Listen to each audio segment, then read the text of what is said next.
안녕하세요. 오늘은 비견 세 번째 이야기를 나눠보도록 하겠습니다. 비견은 천간과 지지의 음양 오행이 일간과 똑같은 구조로 되어 있다고 말씀드렸고요. 비견이라는 한자는 어깨 높이를 견준다는 뜻에서 결국은 인간관계가 동격이다. 같은 사람이 내 주변에 많다는 의미라고 이미 지난 시간에 말씀드렸습니다. 그리고 이제 비견 같은 경우에는 60갑자로 봤을 때는 갑인을묘, 무진, 무술, 기축, 경신, 기미, 신유 이렇게 60갑자에 해당한다고 해서 이 일주를 가지신 분들 또 혹은 비견이 그 사주에 놓여 있는 분들은 비견에 대해서 해석하실 때 그 참고하시기를 바라겠습니다. 비견의 긍정적인 면은 자존심과 자부심이 아주 강하고 정체성이 확실하고 또 행동력이 강하고 솔직하고 책임감 있고 추진력이 강한 분들이라고 말씀드렸고요.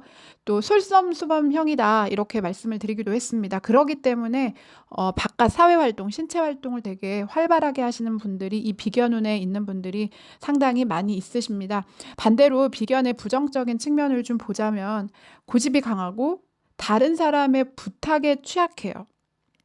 그러다 보니까 밖에서는 너무 좋은 사람, 안에서는 네. 이런 어쨌든 타인의 부탁에 취약하다는 면이 있고요. 또 동정심이 많기 때문에 금전 거래에 취약해요. 그리고 속박이라든지 간섭을 싫어한다고 말씀드렸습니다. 그렇기 때문에 융통성이 떨어진다. 그래서 다른 사람과의 협업, 타협이 좀 어렵다고 이미 말씀드렸습니다. 특히 그 위아래가 일간이 위아래가 같은 지금 상황에 놓여져 있기 때문에 간여지동 사주죠. 간여지동이기 때문에 특히 배우자 혹은 또 나와 같이 일하는 사람을 배타적으로 대하는 그런 부분들이 있기 때문에 부부 불화 같은 것이 생길 수 있기 때문에 유의하셔야 됩니다. 특히 여기에서 부부 불화라고 하는 것은요. 본인이 너무 강하기 때문에 독선적인 면모를 보일 수 있기 때문에 이런 부분에 좀 취약해요. 자기가 자처하는 꼴이 되어버릴 수 있어요. 그래서 그 결혼하신 분들 같은 경우에는 상대방 또 연애하실 때 상대방의 그 이야기에 귀를 기울이는 그런 부분들이 꼭 필요한 분들이다 이렇게 말씀드릴 수 있겠습니다. 물론 이제 지금 저는 십성 중에 비견에 관해서만 말씀드리고 있기 때문에 다른 오행들이 적절하게 주변에 뭐 인성이라든지 관성이라든지 이런 것들이 잘 준비되어 있는 그런 분들이라면 또 문제 없을 수 있으니까 그런 부분들을 유념해서 들어주시길 바라겠습니다. 어쨌든 비견은 이런 좀 배타성이 강하기 때문에 장점으로는 자수성가를 기대할 수 있지만 이런 자의식이라든지 자기 자존감이 너무 지나쳐서 고립에 빠질 수도 있으니까 유념하시기 바라겠습니다. 또 비견은 경쟁 환경에서 되게 전문성이 높아지는 분들이 많아요. 그래서 리더십 같은 게 상당히 강해지고 또 좋죠. 이런 비견운을 갖고 있는 분들이 리더십이 좋죠.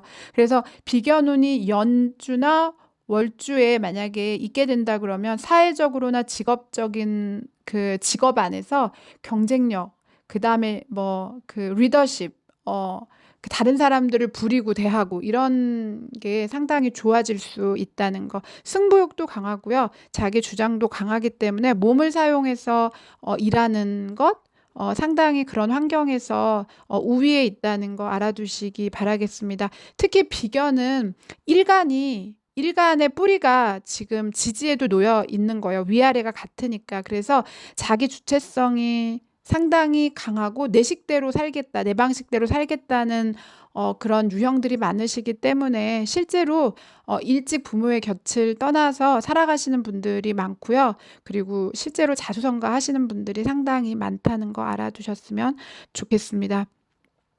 비견이 일지에 있으면요. 친구 같은 배우자를 원하게 되죠. 그래서 서로 친구 같은 같이 맞는 구석이 있는 것에 대한 동질성 때문에 편안함을 느낄 수는 있지만 대신 유의해야 되는 건 서로 간섭하고 간섭받는 것을 좋아하지 않아요. 그렇기 때문에 이 부분이 부부간의 갈등으로 이어질 수 있으니 유의하시라고 계속해서 말씀드리고 있습니다. 비견은 음양이 같기 때문에요. 어, 쉽게 말하면 겁재에 비해서 내부적인 요인을 갖고 있어요. 겁재 같은 경우에는 음양이 다르기 때문에 외부적인 요인이 더 이제 많이 환경적으로 차지하죠. 그렇기 때문에 비견 같은 경우에는 주로 자신의 문제를 이야기해요. 내가 이렇고 저렇고 내가 이랬고 저랬고 이런. 하지만 겁재 같은 경우에는 주로 상대가 이렇고 저렇고 이렇게 이제 이야기한다는 거 이해해 주셨으면 좋겠습니다.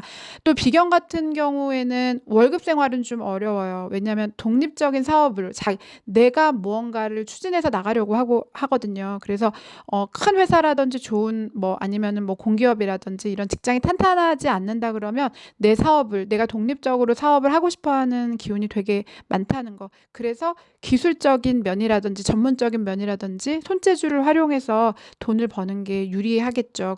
그러니까 인성 같은 게 좀 앞쪽에 놓여 있으면 미리미리 그런 자격증을 따서 따두는 게 유리하다 이렇게 볼 수 있겠습니다. 비경 같은 경우가 이제 만약에 갑병 무경임 이렇게 양간이면은 상당히 진취적이고 독립심이 강해요.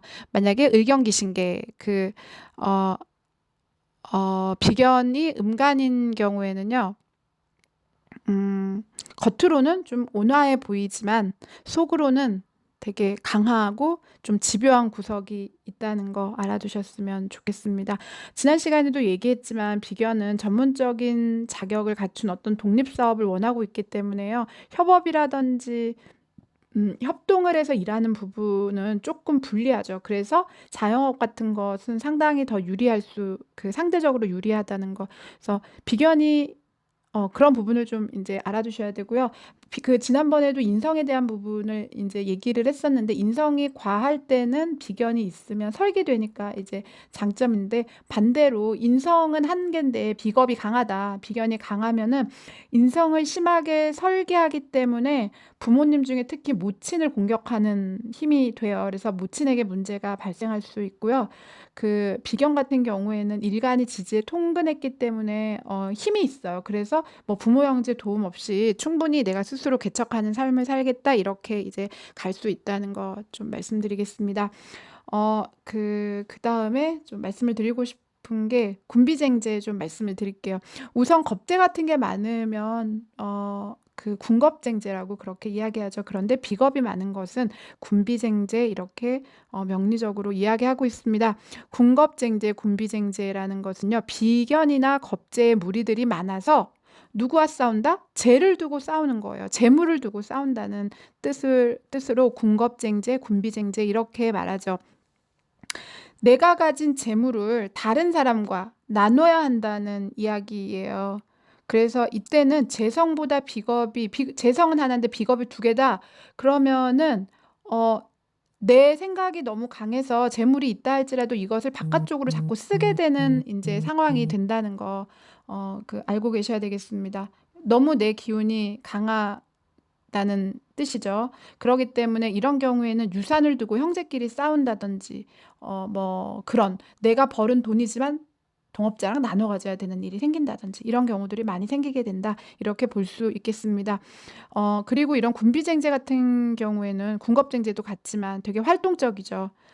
내가 다른 사람에게 돈을 빼앗기지 않으려고 어떻게 보면 필사적으로 더 열심히 움직이고 더 활동적으로 움직이고 어떻게 보면 좀 몸부림을 치는 그런 격이 될 수 있다 이렇게 보고요. 활동적이고 능동적이죠. 자기가 원해서 하는 것이기 때문에 특히 식신 같은 게 놓여져 있으면 더 그렇죠. 같이 놓여져 있으면. 그리고 고집이랑 자존심이 강해지고요. 성격이 좀 급해지고 자기 고집이 세지게 되죠. 재물에 대한 욕심이 많아지죠. 그렇지만 군겁쟁제, 군비쟁제 결국 다른 사람과 나눠 가져야 되는 재물이라는 거. 그래서 돈에 대한 문제가 다반사로 생길 수 있다는 거 알아주셨으면 좋겠습니다. 그리고 비견이나 겁재가 많아지면요. 의심이 많아져요. 그래서 알고 계셔야 되겠습니다. 계속해서 말씀드리고 있지만 극처, 극부, 상처, 파재. 그러니까 부인과의 사이, 연인과의 사이 혹은 아버지와 어머니와의 사이에서 어려움을 겪을 수 있는 강하면 강할수록 겪을 수 있다는 거. 그래서 사업할 때 동업이라든지 특히 투기성 재물, 돈놀이라든지 이런 것은 비겁 같은 경우에는 유의하셔야 되죠. 안 하시는 게 좋죠, 사실은.